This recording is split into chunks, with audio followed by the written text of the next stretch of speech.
যে সোনার ছেলেরা যারা সারা বাংলাদেশের জন্য আজকের এই অনুষ্ঠান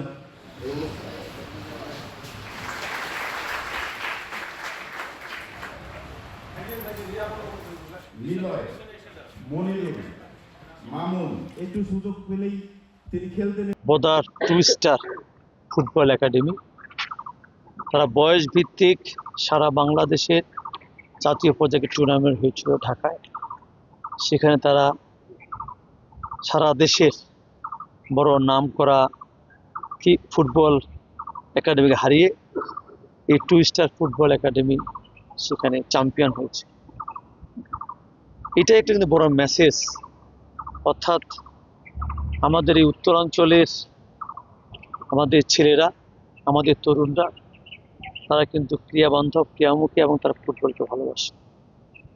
একটা বিষয় অবশ্য আপনারা বলতেও পারেন যে আজকে আমাদের তরুণরা, আমাদের কিশোররা, তারা কিন্তু ক্রিয়া বিমুখ হয়ে যাচ্ছে।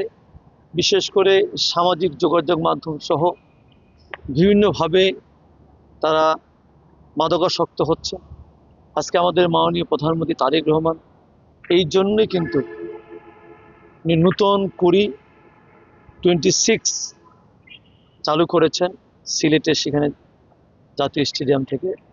এর মধ্য দিয়ে ক্লাস 4 থেকে যে ছাত্রটি স্কুলে যাবেন তাকে আমরা ফুটবল, ক্রিকেট, ভলিবল, ব্যাডমিন্টন সহ আমাদের বিশেষ করে জাতীয় পর্যায়ে 6টি খেলা এবং আরও সাংস্কৃতিক অঙ্গনে আমাদের সন্তানেরা যেন সেখানে মাঠমুখী হন, ক্রীড়ামুখী হন এবং সাংস্কৃতিক অঙ্গনে ফিরে আসেন।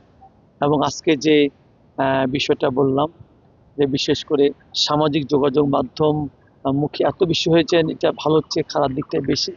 সেখান থেকে আমাদের সন্তানদেরকে, আমাদের তরুণদেরকে, আমাদের কিশোরদেরকে যদি রক্ষা করতে হয়, সেখানে ক্রীড়ার কোনো বিকল্প নাই, ফুটবল বা ক্রিকেটের কোনো বিকল্প নাই।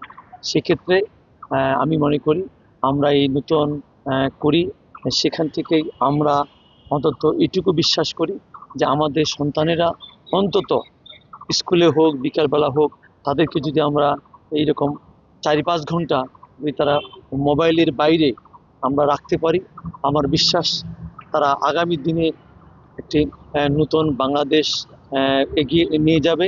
এবং তারা বিশেষ করে এই যে সামাজিক যোগাযোগ মাধ্যমের যে ব্যাধি, সে ব্যাধি থেকে আমরা রক্ষা করতে পারবো। তার মধ্য দিয়ে আমরা ফুটবল, ক্রিকেট বা আরও যে খেলাধুলাগুলো আছে সেই খেলাধুলা দিয়ে আমরা আরও চৌকুশ এবং দেশ সেরা আমরা সেরকম প্লেয়ার তৈরি করতে পারবো, যারা দেশে এবং আন্তর্জাতিক পর্যায়ে বাংলাদেশ সুনাম করে নিয়ে আসবে।